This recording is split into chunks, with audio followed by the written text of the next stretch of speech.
Good afternoon and welcome to ZTN News Blitz, a look at our top stories. Chamisa maintains MDC Alliance is a standalone legal entity.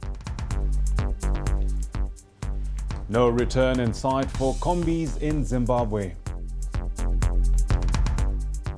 Family buries stranger after COVID-19 body mix-up. And in sport, Zim Netball star reflects on World Cup. MDC Alliance leader advocate Nelson Chamisa maintains the party which he leads and the one led by Dr. Thokozani Cooper are separate entities which both contested the 2018 elections. Early this year, the Supreme Court ruled that Nelson Chamisa is not the legitimate MDC leader. The ruling followed an appeal by MDC Alliance leaders advocate Chamisa and Morgan Komichi challenging a High Court ruling in May last year which declared that Chamisa was illegitimately acting as the party leader. Advocate Chamisa made his argument during an e-rally on Sunday. MDC Alliance is a separate political party yakasiyana ne-MDC. Mungaenda ku-court, mogoenda kumusha kumasangoma, moenda kune vakafa, mozama kumutsa mudhara wangu moenda kumapostora. Azizochinje kuti MDC Alliance ipati yakatosiwa yaitwa naye Tsvangirai. Akati isusu haticharambitire MDC, haticharambitire MDC-T, takuda kubatanidza vanhu. Biti we uya kuno, Welshman we uya kuno, tadzokera kuna 2000, tiite chinhu chatakatanga. Chamisa we, famba nebasa. So musada kuuya muchitange muda kuumbiridza legacy yaTsvangirai muchida kuipounda. Nokuti zvamuri kuita muda kudzokera kwakabva Tsvangirai. Tsvangirai akasiya aronga tunhu twake, he was an organized man. Akasiya apa mfana aripo ende takabata zokubata zviya. But Secretary General of the Cooper faction claims advocate Chamisa and his colleagues are misdirecting themselves and their MPs who are being recalled from Parliament. Mr. Chamisa and his group, especially Honorable BT and Professor Welshman Mube, being the fault of all this, they are sacrificing the MPs by lying to them that they cannot be recalled. The fact of the matter is that if you no longer belong to the MDC-T, by virtue of your actions, then you cease to be the member in terms of clause 5.10.8 of our constitution. As more sectors of the economy continue to reopen with the easing of the lockdown regulations, private transport operators in the urban areas, particularly Harare, were hoping that government would allow them to resume operations outside the Zupco banner. But that wish is slowly fading. In an interview with ZTN, Public Works Minister July Moyo said there was no turning back on establishing a centralized urban transport system overseen by Zupco. This, he says, will help decongest the city's roads, amongst other issues. It will not be asking too much if we continue to insist that those with vehicles who want to participate should come and work together with Zupco so that we have a controlled situation in the urban areas.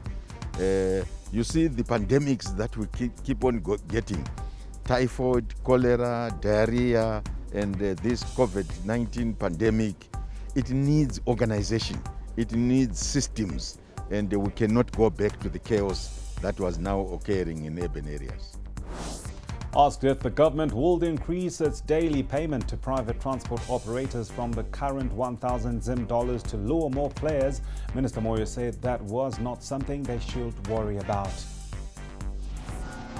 Every time they think that it's becoming low, they come and negotiate with Zupco. It comes to government, and government has been acceding to their request. Yes.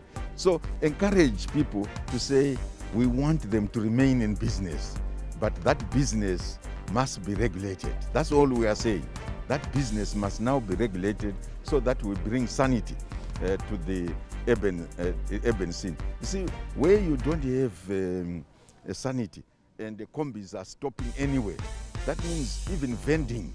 The vendors also know where people want to congregate. So we can't have that chaos anymore. Traditional healers in South Africa want permission to use traditional medicines to treat COVID-19 patients. South Africa has 197,000 COVID-19 cases and 3,199 deaths, making it Africa's epicenter of the virus. The country is also working on finding a vaccine for the virus, with clinical trials having already commenced. But traditional healers are against the vaccine trials as they want their remedies to be used instead. Our correspondent Bongani Siziba caught up with some of the healers who took to the streets to make their case heard.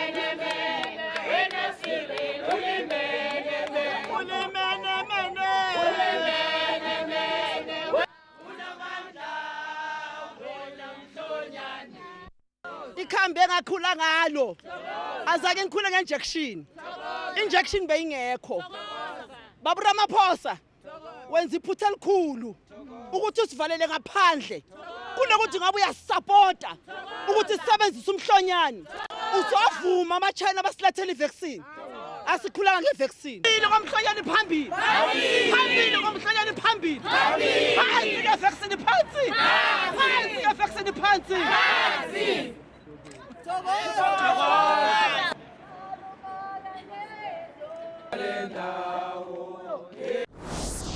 A South African family had to organize 2 funerals in the space of 4 days after discovering that they had buried a stranger. The bungle was allegedly caused by Zetian hospital mortuary workers after the name tags of the bodies were switched. The hospital refused to allow the widow of the deceased man to view her husband's body prior to the funeral due to COVID-19 regulations. Retired nurse Nomsa Noda, who works at the same hospital where her husband died, said she was shocked when an undertaker accompanied by her pastor visited her, informing that she had buried the wrong person. Malawi's new president Lazarus Chakwera has called off independence celebrations and further scaled back plans for today's formal inauguration. Both events were due to be marked by a huge jamboree in Lilongwe's football stadium. On Saturday, the president announced the stadium's capacity will be halved to 20,000 in order to limit the spread of the coronavirus. Now, the stadium festivities have been cancelled altogether, with the inauguration being moved to military barracks and will be witnessed by only 100 specially invited guests. A jet aircraft suspected of carrying illegal drugs has been destroyed by fire after landing on a highway in southern Mexico. Military officials said a lorry packed with 390 kilograms of cocaine was found nearby. The plane had been detected by the Mexican military as it entered Mexican airspace and was followed by military jets. Troops were dispatched to the landing site, but there are no reports of any arrests. Now on to sports. Since Zimbabwe's participation at the 15th edition of the Netball World Cup, where they finished 8th, there has been more awareness on the game in the country. Felicitas Akwangwa talks about the memories that took the game to another level. Achievements in the netball history of Zimbabwe, a dream come true to the Zimbabwean gems who have always dreamed of performing at the biggest platform of netball competitions in the world, having 3 players being crowned players of the match in more than 4 games. The massive support that we got from the Zimbabweans based in the UK, which always uplifted our spirits when we were down, especially when the games became tougher and tougher, and also finishing at number 8. In football, Liverpool boss Jurgen Klopp say they cannot focus on breaking records. This is despite making it 17 wins from 17 home games this season after their 2-0 win against Aston Villa over the weekend. Liverpool also need 12 points from their last 5 games to beat Manchester City's record of 100 points in a season. So Liverpool's perfect home record continues in a fairy tale year that saw them ending their 30-year wait for the Premiership title. That Liverpool story brings News Blitz to an end this afternoon. We're back again tomorrow, same time, same place. Do make a date with us. Thanks for watching.